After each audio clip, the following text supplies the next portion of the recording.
Friends, welcome to our Sayali fashion designer channel आणि मी आहे सायली।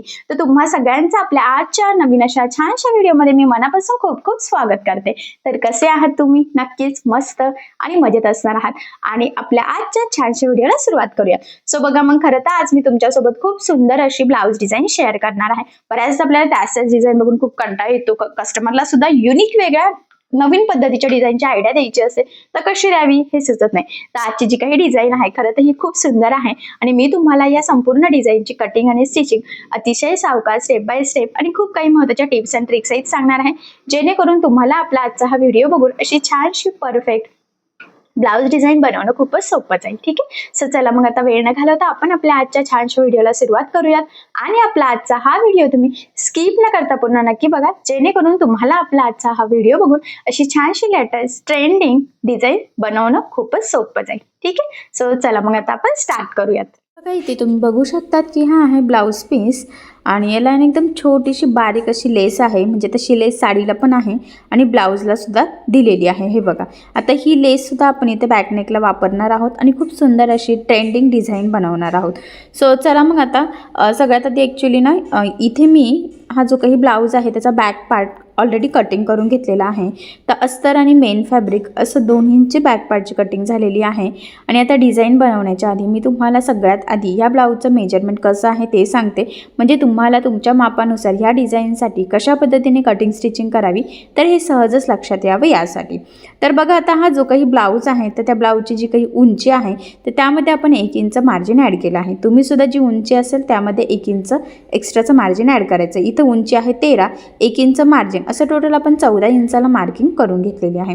त्यानंतर इथून घेतलेला आहे 2.5 इंचाची गळा रुंदी आणि 5.5 इंच शोल्डर। त्याचबरोबर याचा मुंडासुद्धा आपण घेतलेला आहे 5.5 इंचाचा। 1.5ला मार्किंग करून बॅक साईडच्या मुंड्याचा शेपसुद्धा दिलेला आहे। इथून घ्यायचा आहे छातीचा चौथा भाग म्हणजे 8, 8 चौक 32 अधिक 1.5 असं टोटल 9.5 इंचाला मार्किंग करून हा बॅक पार्ट आपण इथे कटिंग करून घेतलेला आहे। आता सगळ्यात आधी गळ्याची जी काही मार्किंग आहे तर ती आता आपल्याला इथे अस्तरच्या बॅक पार्टवर करायची आहे। तर बघा, मग इथे तुमचा जेवढा गळा असेल त्यामध्ये अर्धा इंच तुम्ही एक्स्ट्राचं मार्जिन ॲड करायचं आहे। तर बघा, मी इथून ह्या पद्धतीने बंद बाजूच्या साईडने टेप ठेवलेला आहे आणि आता इथे गळ्याची मार्किंग करून घेते। तर बघा, मी इथे 10.5 इंचाला मार्किंग केली। 10 इंचाचा गळा आहे आणि त्यामध्ये अर्धा इंच एक्स्ट्राचं मार्जिन, 2.5 इंच गळा रुंदीची मार्किंग करायची आहे। आणि पट्टीच्या सहाय्याने सगळ्यात आधी आपल्याला हा बॉक्स ड्रॉ करून घ्यायचा आहे। ही आपली बेसिक स्टेप आहे। तुमचा गळा कुठलाही असो, तुम्हाला ह्या पद्धतीने सगळ्यात आधी हा बॉक्स काढूनच घ्यावा लागतो। तर बघा, मग हा बॉक्स ड्रॉ केल्यानंतर गळ्याची मार्किंग करायची। तर सगळ्यात आधी या पद्धतीने एक लाईन ड्रॉ करायची आणि बघा इथून ह्या पद्धतीने गोलाकार शेप द्यायचा आहे। हा आहे व्ही गळ्याचा। स्ट्रेट लाईन मारली तर खूप छोटा गळा होतो, त्यामुळे मग आपण थोडंसं बाहेरनं मार्किंग करत असतो। आणि बघा, ह्या पद्धतीने मग जी मार्किंग होती एक्झॅक्टली त्यावेळेस मी इथे कटिंग करून घेतलेलं आहे। आता सगळ्यात आधी आपल्याला काय करायचं आहे की हा जो काही बॅक पार्ट आहे ना अस्तरचा आणि मेन फॅब्रिकचा, तर तो एकमेकाला इथे जोडून घ्यायचा आहे। त्यासाठी आपल्याला सगळ्यात आधी काय करायचं आहे की जो काही आपला ब्लाउजचा बॅक पार्ट आहे तर तो ह्या पद्धतीने सरळ ठेवायचा आहे आणि त्यावर आपण कटिंग केलेला जो काही अस्तरचा बॅक पार्ट आहे तर तो ठेवून घेतलेला आहे। बघा, इथे मी सेंटरला एक पिन लावते आणि दोन्ही साईडच्या शोल्डरला सुद्धा एक एक पिन लावून घेते, जेणेकरून ते व्यवस्थित प्रॉपर आपल्याला स्टिच करता येईल आणि गोळासुद्धा व्हायला नको यासाठी। तर त्यानंतर आता आपल्याला एकदा इथे गळा रुंदी मोजून घ्यायची आहे, बरोबर आहे की नाही, जेणेकरून शोल्डर उतरायला नको। ठीक आहे, आणि त्यानंतर आता आपल्याला मग इथे गळ्याच्या साईडने साधारणतः 1/2 इंच एवढं मार्जिन ठेवून टीप मारून घ्यायची आहे। टीप मारताना एकसारखं मार्जिन राहील याची काळजी घ्यायची आहे, जेणेकरून आपला गळ्याचा शेप चुकायला नको। तुम्हाला जर वाटत असेल तर तुम्ही हा जो काही शेप आहे तर हा कॅनव्हास पेपर लावून सुद्धा स्टिच करू शकतात, पण मी बिना कॅनव्हासचा करणार आहे, कारण की व्ही गळा, चौकोनी गळा आणि गोल गळा बिना कॅनव्हास पेपरचा सुद्धा आपण रेडी करू शकतो। ठीक आहे, आणि बघा, मग त्यानंतर कमरेच्या साईडला साधारणतः अर्धा इंच एवढं मार्जिन ठेवत आपण इथे टीप मारून घेतलेली आहे।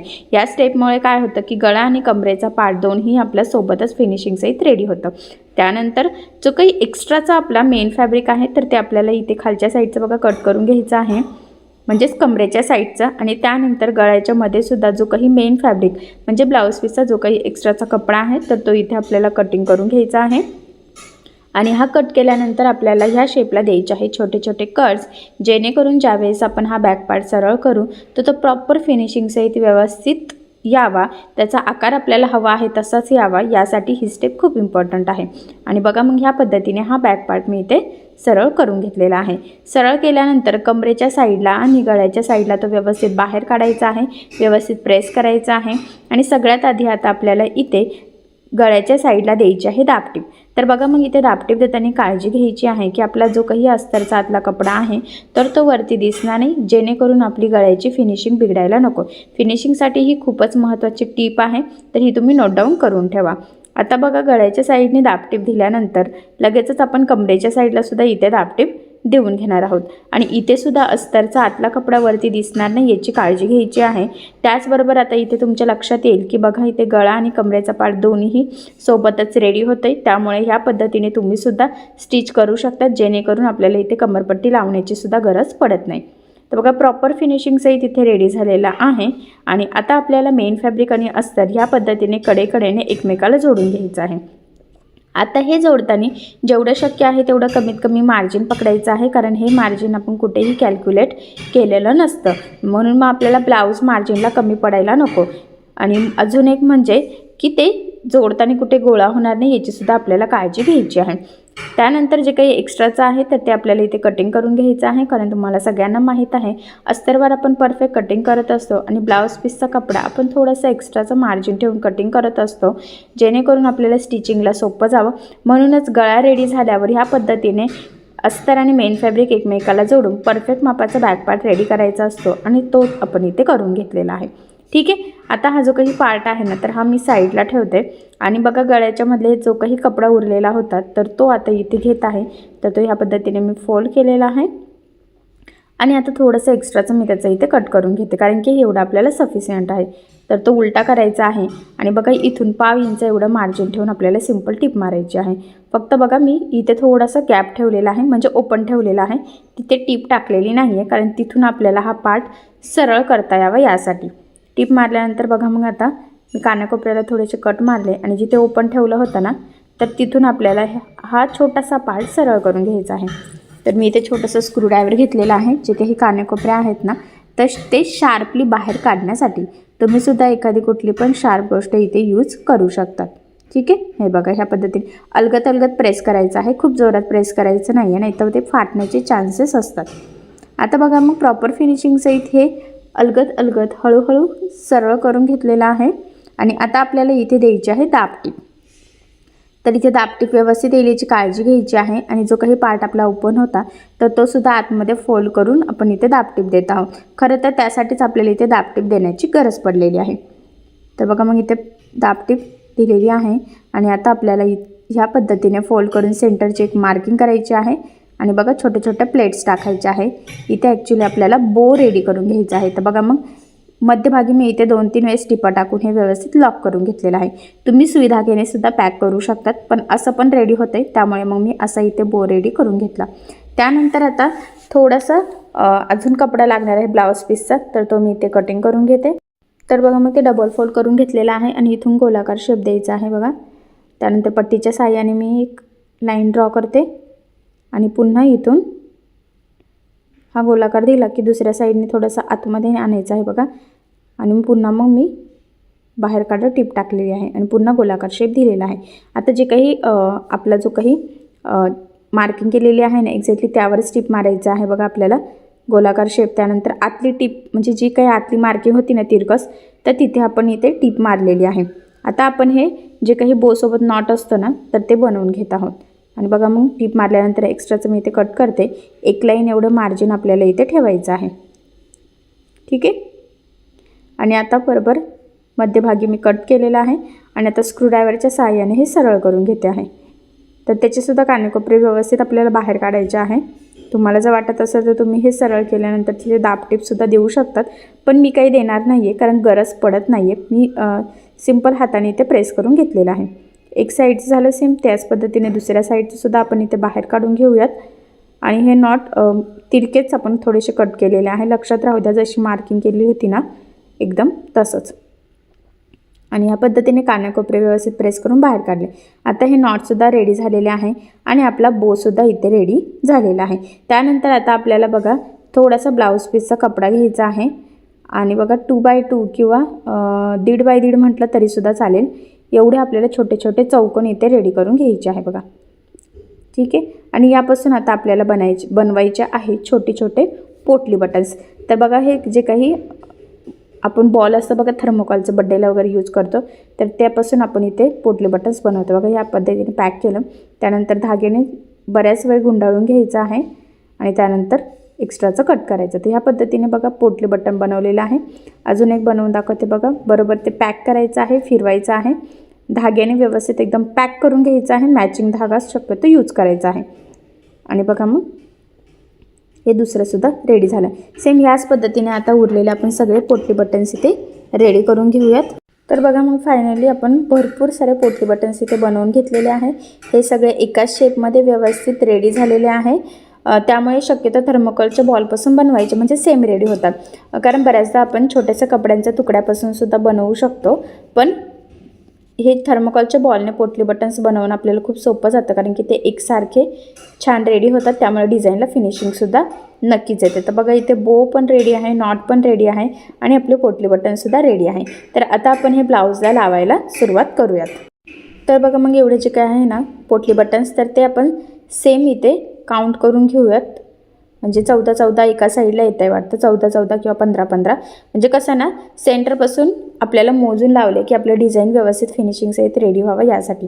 तर सेम मोजून घेतलेले आहे. आता ते लावायला सुरुवात करूयात. तर बघा ह्या पद्धतीने आतमध्ये ठेवून आपल्याला सिंपल अशी टिप मारायची आहे. फक्त एवढंच आहे की पोटली बटन्स जास्त बाहेर दिसायला नको, म्हणजे त्याची आपण जे काही धाग्याने गुंडाळलेले आहे तर ते फक्त गोल गोल दिसलं पाहिजे. याची काळजी घेत आपल्याला लावायचं आहे. हे लावताना एक तर जवळ लावा, तुम्ही अजूनही बनवू शकतात, किंवा यापेक्षा थोडं लांब लावलं तरीसुद्धा चालेल. तर मी खूप जवळ किंवा खूप लांब न लावता थोडं मीडियम डिस्टन्स ठेवत आहे. फक्त गोष्ट एक महत्त्वाची आहे ती म्हणजे तुम्ही सेम डिस्टन्स ठेवला पाहिजे. एक तर जवळ लावा किंवा लांब लावा, पण त्या दोन पोटली बटन्समधला डिस्टन्स सेम पाहिजे, जेणेकरून ब्लाऊज डिझाईनला छान लूक येईल, त्याचं लूक बिघडायला नको. कारण आता आपण एवढं काळजी घेत डिझाईन बनवतोय, पण जर का पोटली बटनचे डिस्टन्स कमी जास्त झाला तर सगळं लूकच चेंज होतं. त्यामुळे ही गोष्ट थोडीशी लक्षात ठेवायची आहे.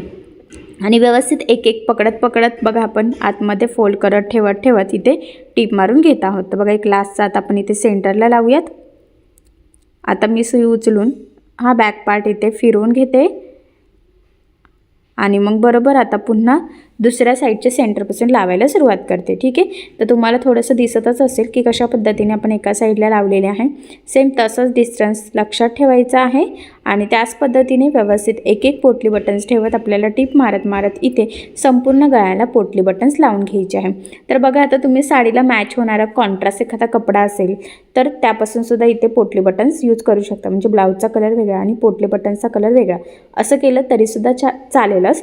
ब्लाऊजला छान असं लुकच येईल. पण इथे तसं काही कॉन्ट्रास्ट नव्हतं, त्यामुळे मग मी सेमच कलरच्या म्हणजे ब्लाऊज पीसच्याच कपड्याचे इथे पोटली बटन्स बनवलेलं आहे.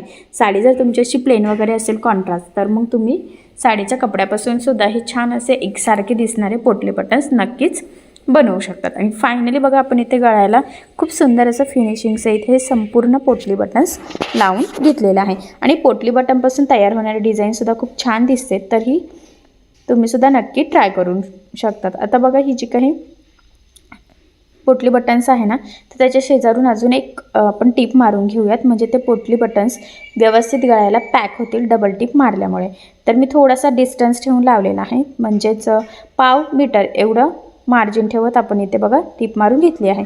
जसं ड्रेसच्या गळ्यांना फिनिशिंग साठी मारतो ना, सेम त्याच पद्धतीने. ठीक आहे. यानंतर आता आपल्याला इथे बॅक साईडला टाकायचे आहे टक्स.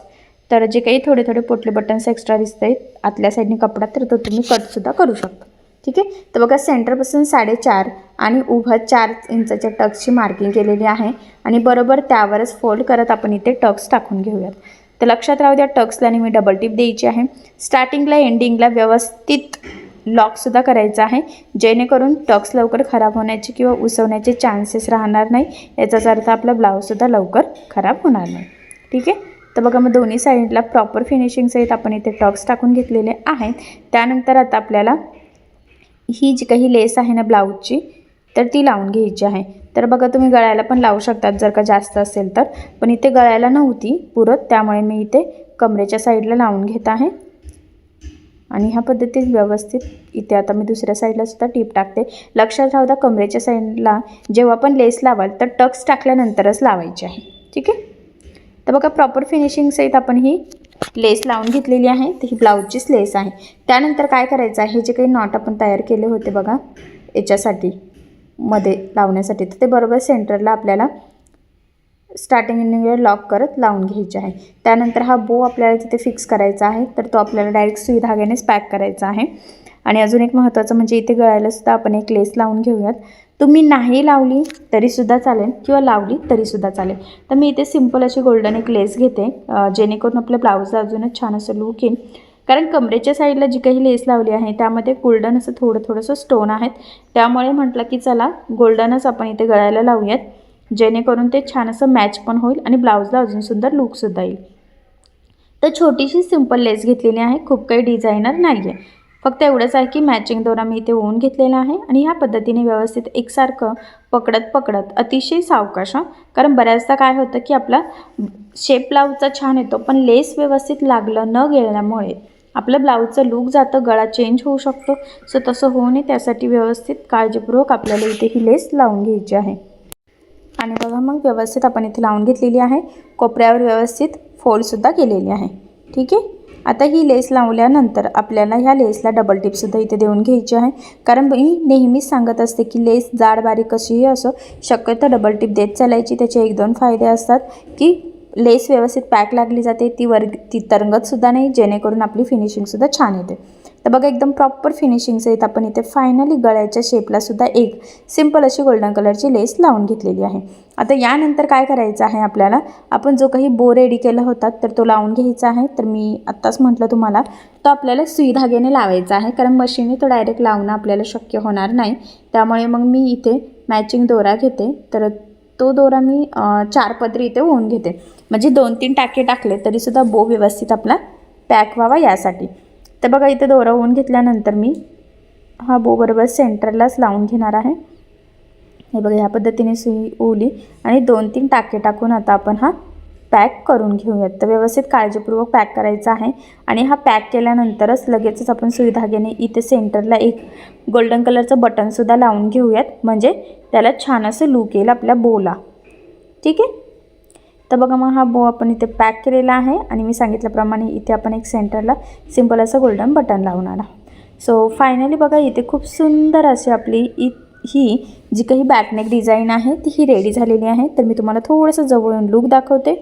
तर बघा मग फायनली बो, पोटली बटन्स यूज करून आपण खूप सुंदर अशी व्ही गळ्यावर लेटेस्ट ट्रेंडिंग ब्लाऊज डिझाईन आज इथे बनवून घेतलेली आहे. आणि तुम्ही ते बघू शकतात की फिनिशिंग वगैरे खूप सुंदर प्रॉपर आलेलं आहे. आणि मी तुम्हाला या ब्लाऊज डिझाईनची कटिंग आणि स्टिचिंग दोन्ही पण अतिशय सावकाश स्टेप बाय स्टेप आणि खूप काही महत्त्वाच्या टिप्स अँड ट्रिक्स सहित सांगितलेलं आहे, जेणेकरून हा व्हिडिओ बघून तुम्हाला फक्त ब्लाऊज डिझाईन बनवणंच नाही तर ती प्रॉपर फिनिशिंग सहित कशी बनवावी तर हे सुद्धा सहजच लक्षात यावं यासाठी.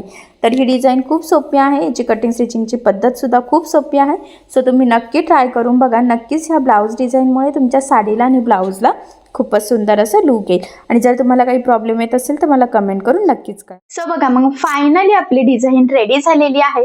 खरं तर बघितल्यावर लक्षात येते की फिनिशिंग किती सुंदर आलेली आहे. त्याचबरोबर मी तुम्हाला या डिझाईनची संपूर्ण कटिंग आणि स्टिचिंग अतिशय सावकाश स्टेप बाय स्टेप आणि खूप काही महत्त्वाच्या टिप्स अँड ट्रिक्स सहित सांगण्याचा प्रयत्न केलेला आहे, जेणेकरून तुम्हाला आपला आजचा हा व्हिडिओ बघून फक्त डिझाईन बनवणंच नाही तर ती प्रॉपर फिनिशिंग सहित कशी बनवावी हे देखील सहजच लक्षात येईल. त्याचबरोबर अगदी सोप्या पद्धतीने सांगण्याचा प्रयत्न केलेला आहे, जेणेकरून बायचान्स जरी तुम्ही कोणी नवीन शिकत असाल तरी सुद्धा तुम्हाला आपला आजचा हा व्हिडिओ बघून अशी डिझाईन सहज बनवता येईल. सो चला मग आता आपण आपला आजचा छानसा व्हिडिओ इथेच थांबूयात. आणि तुम्हाला आपली आजची डिझाईन, आजचा व्हिडिओ कसा वाटला हे मला कमेंट करून नक्की कळवा.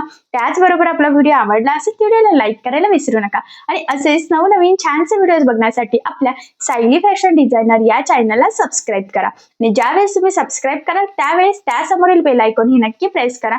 त्यामुळे काय होईल, जेव्हा मी नवीन व्हिडिओज टाकेल त्याचे नोटिफिकेशन तुम्हाला तुमच्या मोबाईलवर येईल. ठीक आहे. सो चला मग आता आपण भेटूया पुन्हा नवीन अशा छानशा व्हिडिओमध्ये. तोपर्यंत टेक केअर, काळजी घ्या. आणि आपला आजचा व्हिडिओ शेवटपर्यंत पूर्ण बघितल्याबद्दल thank you so much. Bye bye.